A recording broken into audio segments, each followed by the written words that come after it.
Halo, selamat pagi, siang, dan malam teman-teman. Kembali lagi bersama saya, Imelda Goretti-Tom dengan NPM E1D019037.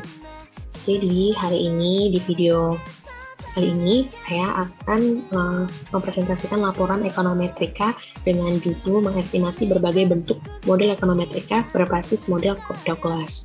Oke, langsung saja kita akan masuk ke bab pertama, yaitu pendahuluan.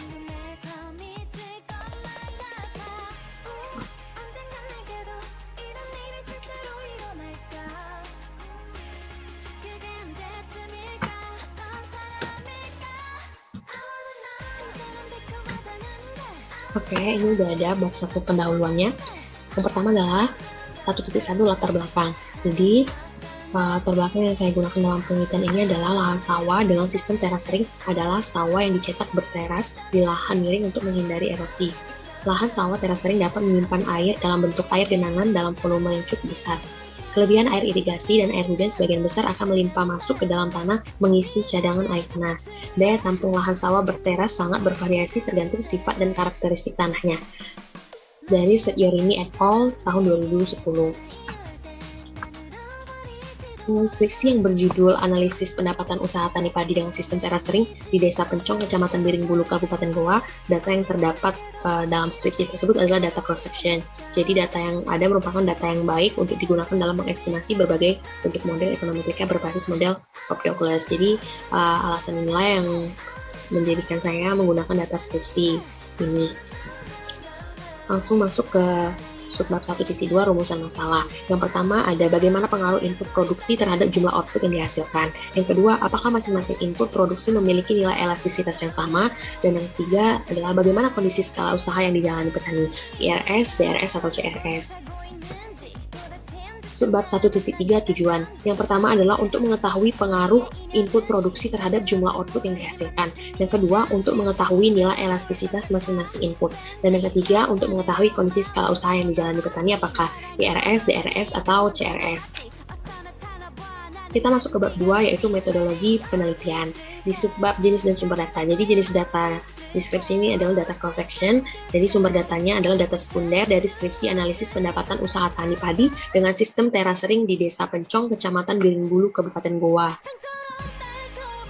Kita masuk ke subbab 2.1, yaitu spesifikasi model. Jadi modelnya ini adalah model Douglas dengan model fungsional QT sama dengan beta 0, AT pangkat beta 1, BT pangkat beta 2, LT pangkat beta 3, ET UT, di mana QT itu adalah jumlah produksi petani dalam ton, AT adalah luas lahan yang ditanami oleh petani dalam HA, LT adalah jumlah tenaga kerja yang diaplikasikan oleh petani ke T, HKSP, BT adalah jumlah bibit yang diaplikasikan oleh petani ke T dalam KG, dan beta T adalah koefisien regresi yang akan diestimasi. Dan untuk mengestimasi ini harus diubah dalam bentuk logaritma natural menjadi ln QT sama dengan ln beta 0 ditambah beta 1 ln AT ditambah beta 2 ln BT ditambah beta 3 ln LT dan UT ln E. Oke, kita akan masuk ke bab 3, yaitu hasil dan pembahasan. Dan yang pertama adalah pengaruh input produksi terhadap output. Teman-teman juga bisa lihat hasil instruksi saja yang sudah saya tampilkan di layar. Jadi teman-teman bisa sambil baca dulu ya. Oke, ini adalah hasil analisisnya. Jadi dari data Shazam tadi, maka didapatkan nilai p-value UGF sebesar 0,055 dengan alpha sebesar 0,05. Jadi hipotesisnya terima HO tolak H1, tidak berpengaruh. P-value uji T dari p-value X1, variabel X1 sebesar 0,040, terima H0 tolak H1. Jadi p-value X1 ini, variabel X1 ini lebih besar daripada alpha, jadi artinya tidak berpengaruh. Dari p-value variabel X2 sebesar 0,125.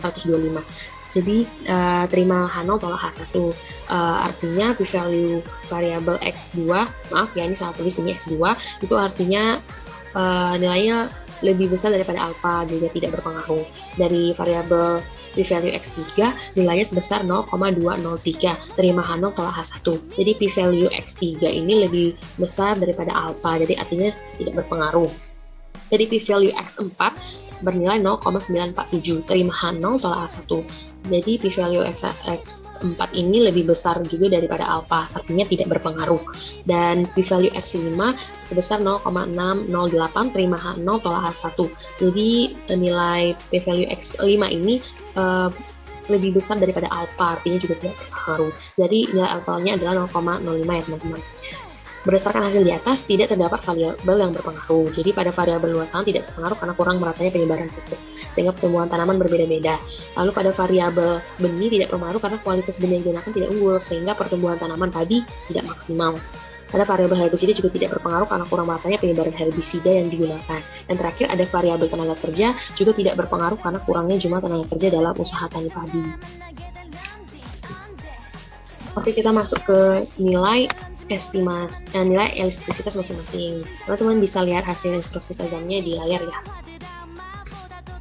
Jadi berdasarkan hasil analisa sajam di samping didapatkan nilai elastisitas variabel X1 dikurang X2 sama dengan 0,01919 lebih kecil daripada alpha, jadi terima H1 tolak 0, artinya berpengaruh. Variabel X2 dikurang X3 sama dengan 0,08940, ini lebih besar daripada alpha, jadi terima H0 tolak 1, artinya tidak berpengaruh. Kalau variabel X3 dikurang X4 sama dengan 0,82913, sama juga nilainya lebih besar daripada alpha, jadi terima H0 tolak H1, artinya tidak berpengaruh. Variabel X4 dikurang X5 sama dengan 0,58595, lebih besar daripada alpha, terima H0 tolak H1, artinya juga tidak berpengaruh. Jadi kalau X1 ditambah X2 ditambah X3 tambah X4 X5 semua variabel independen, hasilnya adalah 0,05809 yang mana lebih besar daripada alpha. Jadi terima H0 tolak H1, artinya tidak berpengaruh dengan alpha sebesar 0,05. Kita lanjut ke C, skala usaha yang dijalani. Nah, teman-teman juga bisa lihat di sini ya hasil dari instruksi sajamnya yang ada di layar. Jadi dari data di atas, dari data sajamnya didapatkan hasil beta 1 sebesar min 2,1261, beta 2 sebesar 0,62481, beta 3 min 62886, dan beta 4 ada min 0,14759, dan beta 5 0,24266. Ini nilai ini dari estimate koefisien ya teman-teman. Jadi dari hasil tersebut dapat diketahui nilai skala usaha dengan menjumlahkan semua variabel independen.